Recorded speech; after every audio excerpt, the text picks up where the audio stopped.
Hello, happy Christmas. എൻ്റെ എല്ലാ കൂട്ടുകാർക്കും ഹൃദയം നിറഞ്ഞ ക്രിസ്മസ് ആശംസകൾ. അപ്പോൾ എല്ലാവരുടെയും ക്രിസ്മസ് വിശേഷങ്ങളൊക്കെ എവിടെ വരെ എത്തി? എൻ്റെ ക്രിസ്മസ് വിശേഷങ്ങളാണ് ഇന്നത്തെ വീഡിയോ. നോർമൽ ക്രിസ്മസ് സെലിബ്രേഷൻസ് ഒക്കെ തന്നെയാണ്. പുൽക്കൂടൊരുക്കുക, ക്രിസ്മസ് ട്രീ അലങ്കരിക്കുക, സ്റ്റാർ, ഇതൊക്കെ തന്നെയാണ് എൻ്റെ ക്രിസ്മസ് വിശേഷങ്ങളും. അപ്പോൾ സത്യം പറഞ്ഞാൽ ഞങ്ങൾ ക്രിസ്മസ് ആഘോഷിച്ചിരുന്നത് ലൈറ്റ്സ് ഒക്കെ ഇടും, സ്റ്റാറൊക്കെ തൂക്കും, പിന്നെ വീട്ടിൽ കരോള് വരും, ഇങ്ങനെയൊക്കെ ആയിരുന്നു. അപ്പോൾ ഇത്തവണ ഫസ്റ്റ് ടൈമാണ് ഞാൻ ക്രിസ്മസ് ട്രീ അലങ്കരിക്കുന്നതും പുൽക്കൂട് ഒരുക്കുന്നതൊക്കെ ഫസ്റ്റ് ടൈമാണ്. അപ്പോൾ അത് നിങ്ങളെ കൂടെ കാണിക്കാമെന്ന് വിചാരിച്ചു. ക്രിസ്മസുമായിട്ട് ബന്ധപ്പെട്ട് ഞാൻ ഒരുപാട് ഹിസ്റ്ററീസ് നോക്കിയിട്ടുണ്ടായിരുന്നു കേട്ടോ. ഒരുപാട് സെർച്ച് ചെയ്തപ്പോൾ ഒരുപാട് കഥകളും ഒരുപാട് വിശ്വാസങ്ങളൊക്കെ കണ്ടു. എനിക്കിങ്ങനെ കൗതുകം തോന്നി ക്രിസ്മസ് ട്രീയുടെ പിറകിലും, അല്ലെങ്കിൽ നമ്മുടെ ക്രിസ്മസ് പപ്പ, ക്രിസ്മസ് ഫാദർ എന്നൊക്കെ പറയുന്ന നമ്മുടെ സാന്റാക്ലോസിൻ്റെ പിറകിലും, അതുപോലെ നമ്മുടെ പുൽക്കൂട്, സ്റ്റാർ, ഇതിൻ്റെയൊക്കെ പിറകിൽ ഒരുപാട് ഐതിഹ്യങ്ങളുണ്ടെന്ന് മനസ്സിലായി. അപ്പോൾ അതൊക്കെ എന്താണെന്ന് അറിയാൻ ഒരു കൗതുകം തോന്നി എനിക്ക്. അങ്ങനെ കുറച്ച് എന്തൊക്കെയാണ് കെട്ടുകഥകളാണോ സത്യങ്ങളാണോ എന്നൊന്നും അറിയില്ല.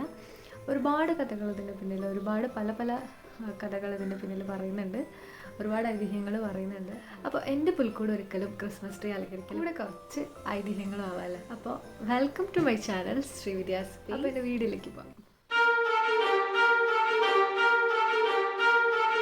ഏത് മതക്കാരായാലും എല്ലാ കാര്യങ്ങളും നമുക്ക് ഉറപ്പിച്ച് പറയാൻ പറ്റുന്ന കാര്യങ്ങളല്ല, എല്ലാം ഒരു വിശ്വാസമാണല്ലേ. കഥകളായി തന്നെയാണ് നമ്മളെല്ലാവരും കേൾക്കുന്നത്. അതുപോലെ തന്നെ ക്രിസ്മസിന് പുറകിലുള്ള കഥയൊക്കെ ചെറുതായിട്ടൊക്കെ ഒന്ന് സെർച്ച് ചെയ്തിട്ട് എനിക്ക് മനസ്സിലായ കുറച്ച്, അല്ലെങ്കിൽ ഞാൻ കേട്ട കുറച്ച് കഥകൾ ഞാൻ ഷെയർ ചെയ്യാം. എല്ലാവർക്കും അറിയുന്ന പോലെ തന്നെ BC 6 BC 4 ഇടയിലാണ് നമ്മുടെ ക്രിസ്തു ജനിച്ചതായിട്ട് പറയപ്പെടുന്നത്. ക്രിസ്തുവിൻ്റെ കുർബാന എന്നർത്ഥം വരുന്ന ക്രിസ്റ്റസ്, മാസെ എന്നീ പദങ്ങളിൽ നിന്നാണ് ക്രിസ്മസ് എന്ന വാക്കുണ്ടായിരിക്കുന്നത്. ആദ്യമായി ക്രിസ്മസ് ആഘോഷിച്ചു തുടങ്ങിയത് AD 334 എന്നാണ് ചരിത്രം പറയുന്നത്. ജൂലിയസ് 1 മാർപ്പാപ്പയാണ് ഡിസംബർ 25 എന്നത് ക്രിസ്മസ് ദിനമായി ഒഫീഷ്യലായി പ്രഖ്യാപിച്ചത്. ഒരുപാടധികം ക്രിസ്മസിനെ പറ്റി ഒരുപാട് കഥകളൊക്കെ ഉണ്ടെങ്കിലും ഏറ്റവും കൂടുതൽ ആൾക്കാർ വിശ്വസിക്കുന്നതും ഒരുപാട് തെളിവുകൾ ഉള്ളതും ഒക്കെ ഈ ഒരു തിയറിക്കാണ്. നമ്മുടെ ക്രിസ്മസ് ആഘോഷത്തിൻ്റെ ഭാഗമായിട്ട് നടക്കുന്ന ക്രിസ്മസ് ട്രീ ഒരുക്കലും പുൽക്കൂട് ഒരുക്കലും, അതുപോലെ സ്റ്റാർ തൂക്കുന്നതും, കരോൾ, ഗിഫ്റ്റ് എക്സ്ചേഞ്ചും, ഇതെല്ലാം ഈ ആഘോഷങ്ങളെല്ലാം ഉടലെടുത്തത് ജർമ്മനിയിൽ നിന്നാണ് പറയുന്നത്. ക്രിസ്മസ് എന്ന് പറയുമ്പോൾ ആദ്യം നമ്മുടെയൊക്കെ മനസ്സിൽ ഓടി വരുന്നത് സാന്റാക്ലോസ് ആണ്. സാന്റാക്ലോസിന്റെ പിന്നിൽ ഒരു ഐതിഹ്യമുണ്ട്, ഒരുപാട് കഥകളും ഒരുപാട് വിശ്വാസങ്ങളും ഉണ്ട്. അതിലൊന്നാണ് AD 4 നൂറ്റാണ്ടിൽ ഏഷ്യ മൈനറിൽ ജീവിച്ചിരുന്ന വിശുദ്ധ നിക്കോളാസ് ആണ് പിന്നീട് സാന്റാക്ലോസായി മാറിയതെന്നാണ് പറയുന്നത്. ഡിസംബർ 6 വിശുദ്ധ നിക്കോളാസിന്റെ അനുസ്മരണ ദിനമായി ആചരിക്കുന്നത്. ഡച്ചുകാരാണ് സാന്റാക്ലോസ്, ക്രിസ്മസ് ഫാദർ, ക്രിസ്മസ് പപ്പ, അങ്കിൾ സാന്റാക്ലോസ് എന്നീ പല പേരുകളിൽ അറിയപ്പെടുന്ന പപ്പ ലോകവ്യാപകമായി പ്രചാരത്തിലാക്കി. AD 8 നൂറ്റാണ്ട് മുതലാണ് ക്രിസ്മസ് ട്രീ എന്ന രീതി ജർമ്മനിയിൽ തുടങ്ങിയത്. പിന്നീടത് ലോകവ്യാപകമായി. ഇനി ക്രിസ്മസ് സ്റ്റാറിൻ്റെ ഒരു ഐതിഹ്യം എന്ന് പറഞ്ഞാൽ, ക്രിസ്തു ജനിച്ചപ്പോൾ അങ്ങ് കിഴക്ക് നിന്ന് 3 ജ്ഞാനികൾ ക്രിസ്തുവിനെ കാണാനായി എത്തിയിരുന്നു. അപ്പോൾ ഈ ജ്ഞാനികൾക്ക് പുൽക്കൂടിലേക്ക് വഴി കാട്ടിയ ഒരു വാൽനക്ഷത്രം ഉണ്ട്. ഒരു വാൽനക്ഷത്രത്തെ അനുസ്മരിച്ചാണ് നമ്മളിന്ന് വീടുകളിൽ സ്റ്റാറുകൾ തൂക്കുന്ന പതിവ് ആരംഭിച്ചത്. പുൽക്കൂടൊരുക്കൽ AD 1 നൂറ്റാണ്ട് മുതലാണ് പുൽക്കൂടൊരുക്കൽ രീതി ആരംഭിച്ചതായി പറയുന്നത്. 1223 വിശുദ്ധ ഫ്രാൻസിസ് അസീസി ഒരുക്കിയ പുൽക്കൂടാണ് ലോകത്തെ ആദ്യത്തെ പുൽക്കൂടായി പരിഗണിക്കുന്നത്. അപ്പോൾ ഇതൊക്കെയാണ് ക്രിസ്മസുമായി ബന്ധപ്പെട്ട ആചാരങ്ങളുടെ ഒരു ബേസിക് ഹിസ്റ്ററി.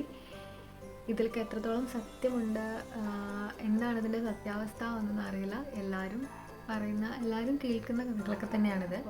ക്രിസ്മസിന് പിന്നിൽ ഇനിയും ഒരുപാട് കഥകളും കാര്യങ്ങളൊക്കെ ഉണ്ട്.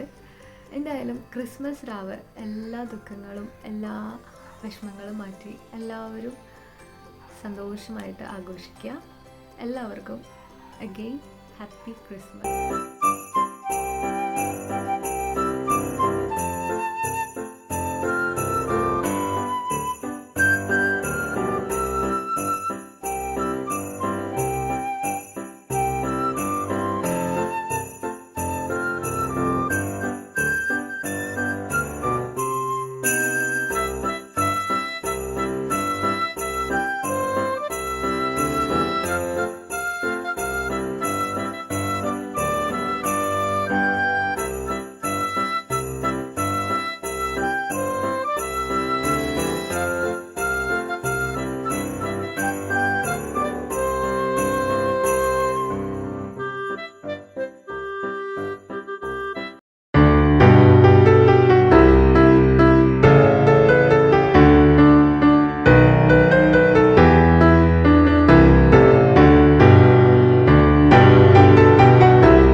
ഇത്രയൊക്കെയാണ്. എൻ്റെ ഈ ക്രിസ്മസ് വീഡിയോ ഇഷ്ടപ്പെട്ടെങ്കിൽ നിങ്ങൾക്ക് കുറച്ചെങ്കിലും അറിവ് കിട്ടിയിട്ട് ദയവായിട്ട് ലൈക്ക് ചെയ്യുക, ഷെയർ ചെയ്യുക, നിങ്ങളുടെ തോട്ട്സ് കമൻറ്റ് ചെയ്യുക. അപ്പോൾ എല്ലാവർക്കും ഗുഡ് നൈറ്റ്.